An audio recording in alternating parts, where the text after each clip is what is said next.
ನಮಸ್ಕಾರ ಸ್ನೇಹಿತರೆ, ನಿಮ್ಮ ಕನ್ನಡ ಬುಕ್ ಸ್ಟುಡಿಯೋ ಚಾನೆಲ್ಗೆ ಸ್ವಾಗತ. ಈ ಚಾನೆಲ್ನಲ್ಲಿ ನಾವು ಅನೇಕ ಸುಂದರ ಹಾಗೂ ಆಸಕ್ತಿಕರವಾದ ಕನ್ನಡ ಪುಸ್ತಕಗಳ ಬಗ್ಗೆ ಚರ್ಚಿಸೋಣ. ಪುಸ್ತಕ ಪ್ರೇಮಿಗಳ ಗುಂಪಿಗೆ ಸೇರಿ. ನೀವು ನಮ್ಮ ಸಹಯೋಗಿಗಳಾಗಿ ನಮ್ಮ ಜೊತೆ ಹೊಸ ಪುಸ್ತಕ ಜಗತ್ತಿನ ಪ್ರವೇಶ ಮಾಡಿ ಸಂತೋಷಿಸಿ.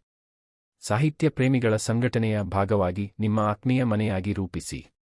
ಆರಂಭಿಸೋಣ ಈ ಅನೌಪಚಾರಿಕ ಪ್ರಯಾಣದಲ್ಲಿ ಹೊಸ ಪುಸ್ತಕ ಅನುಭವಗಳೊಡನೆ. ನೀವು ನಮ್ಮ ಅಂತರ್ಮುಖ ಮನಸ್ಸಿನ ಶಕ್ತಿಯ ಮೇಲೆ ನಿಯಂತ್ರಣ ಹಾಕಿಕೊಂಡರೆ ಅದು ನಮ್ಮ ಜೀವನದಲ್ಲಿ ಬೆಳಕು ಬೀರಬಹುದು. ಇದು ಮಾನಸಿಕ ಆರೋಗ್ಯದ ದೃಷ್ಟಿಯಿಂದ ಮತ್ತು ಹಿಂದೂ ಧಾರ್ಮಿಕ ತತ್ವಗಳ ಪ್ರಸ್ತಾಪಿಸುತ್ತದೆ. ಇದರ ಕಣಿವೆಯಲ್ಲಿ ನಾವು ಸಾಧಿಸಬಹುದಾದ ಯಾವುದೇ ಗುರಿಯ ದಿಸೆಯಲ್ಲಿ ನಮ್ಮ ಅಂತರ್ಮುಖ ಶಕ್ತಿಗೆ ಹೊಸ ಕಲ್ಪನೆ ಮತ್ತು ನಿರ್ದೇಶನಗಳನ್ನು ನಾವು ನೀಡಬಹುದು. ಡಾಕ್ಟರ್ ಜೋಸೆಫ್ ಮರ್ಫಿ ರಚಿಸಿದ ನಿಮ್ಮ ಸುಪ್ತಪ್ರಜ್ಞಾ ಮನಸ್ಸಿನ ಶಕ್ತಿ ಈ ಪುಸ್ತಕದಲ್ಲಿ ನಾವು ನಮ್ಮ ಚಿಂತನೆಗಳ ಮತ್ತು ನಂಬಿಕೆಗಳ ಮೂಲಕ ನಮ್ಮ ಜೀವನವನ್ನು ಹೇಗೆ ನಿರ್ಮಾಣಗೊಳಿಸಬಹುದು ಎಂದು ಬೋಧಿಸುತ್ತಾರೆ. ಪುಸ್ತಕದಲ್ಲಿ ಅವರು ಮನಸ್ಸಿನ ಶಕ್ತಿಯ ಹಿನ್ನೆಲೆ, ಅದರ ಕ್ರಿಯೆ ಮತ್ತು ಅದರ ಉಪಯೋಗದ ವಿವರಣೆ ನೀಡಿದ್ದಾರೆ. ಅಂತರ್ಮುಖ ಮನಸ್ಸಿನ ಶಕ್ತಿಯ ಮೂಲಕ ನಾವು ಆತ್ಮವಿಕಾಸವನ್ನು ಹೊಂದಿ ನಮ್ಮ ಲಕ್ಷ್ಯಗಳನ್ನು ಸಾಧಿಸಬಹುದು.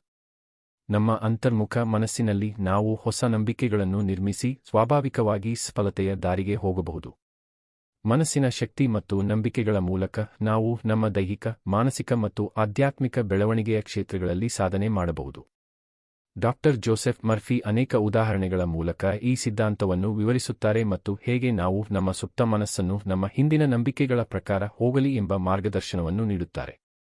ಸಾರಾಂಶವಾಗಿ, ಡಾಕ್ಟರ್ ಜೋಸೆಫ್ ಮರ್ಫಿ ಬರೆದ ನಿಮ್ಮ ಸುಪ್ತಪ್ರಜ್ಞಾ ಮನಸ್ಸಿನ ಶಕ್ತಿ ಪುಸ್ತಕ ಅನೇಕ ಸಾಧಕರ ಜೀವನವನ್ನು ಬದಲಾಯಿಸಿದ ಪ್ರಸಾರ ಹೊಂದಿದೆ. ಇದು ನಾವು ನಮ್ಮ ಚಿಂತನೆಗಳ ಮತ್ತು ನಂಬಿಕೆಗಳ ಮೂಲಕ ನಮ್ಮ ಜೀವನವನ್ನು ಸೃಷ್ಟಿಸಲು ಹೇಗೆ ಸಹಾಯಕವಾಗಬಹುದು ಎಂದು ಬೋಧಿಸುತ್ತದೆ. ಅಂತರ್ಮುಖ ಮನಸ್ಸಿನ ಶಕ್ತಿ ಮತ್ತು ನಂಬಿಕೆಗಳ ಮೂಲಕ ನಾವು ಸಾಧನೆ ಮಾಡಿದರೆ ನಾವು ಬಾಳಿನ ಮೇಲೆ ನಿಯಂತ್ರಣ ಹಾಕಿ ಸಾಧಿಸಬಹುದಾದ ಯಾವುದೇ ಗುರಿಗೆ ಹೋಗಬಹುದು ಎಂಬುದನ್ನು ಈ ಪುಸ್ತಕದ ಮೂಲಕ ತಿಳಿಸಿದ್ದಾರೆ. ಎಲ್ಲರೂ ಈ ಪುಸ್ತಕವನ್ನು ಒಂದು ಸಲ ಓದಿ ನೋಡಿ.